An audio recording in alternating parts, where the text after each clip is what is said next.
If there's one phrase that should be banned from public use, it is this one: for the greater good. If you ever hear someone talking about the greater good, just run. And if it's a politician talking about the greater good, run even faster.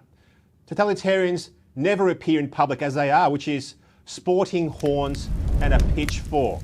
Instead, they will impose their liberty-destroying agendas by smiling serenely and assuring us that their evil plans are for the greater good. I've made a number of decisions and I want to run through those for you.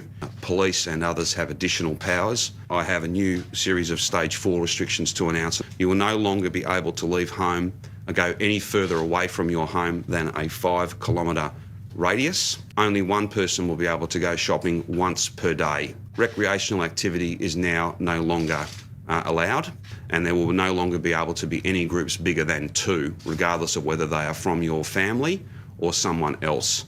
Chairman Mao, he oversaw the killing, the murder of 80 million Chinese citizens for the greater good.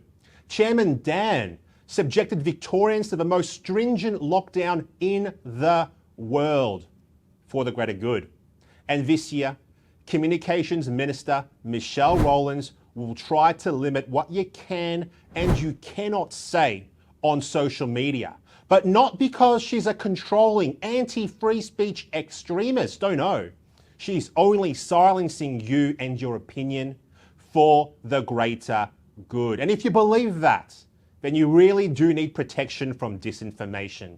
Now, if we have learned one thing from the past 5 or so years, it is that governments always tell the truth and never, ever try to manipulate information to advance their own agendas. Right?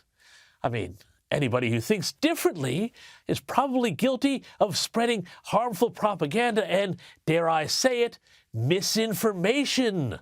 Now, we saw during the pandemic how political elites tried to manipulate the good nature of Australians for their own nefarious political purposes. We were told to take an experimental injection because even if we didn't think that we needed it, we had to consider the greater good. And even today, 3 years later, those who orchestrated the COVID response have little sympathy for vaccine injury victims, since the whole thing was for the greater good. Was it Chairman Mao who once said, "You've got to smash a few eggs to make an omelette"? Or was that Chairman Dan, or Chairman Morrison, or Chairman McGowan, or Chairwoman Palaszczuk? So many tyrants with so much concern for others. But the fools manipulating the trusting Australian people won't just in Parliament, they're in churches as well. Let go of any resistance and please come and allow yourself to be vaccinated. As a priest, I am telling you, please take the vaccine. I was shocked by how many churchmen told their congregations that loving one's neighbour meant getting jabbed over and over and over again. And if when Jesus commanded us to love our neighbour, Jesus actually meant to say that we should inject ourselves with an experimental mRNA injection that neither stopped infection nor stopped transmission. Jesus said, "Blessed are the humble, blessed are the poor in spirit, and blessed are the peacemakers." He never said, "Blessed are the jabbed."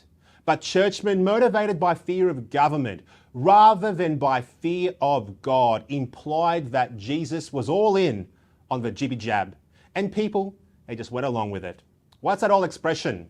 The road to hell is paved with good intentions, and the road to an authoritarian state is paved with pleas to people's desire to be good. Take the COVID shot. It's for the greater good.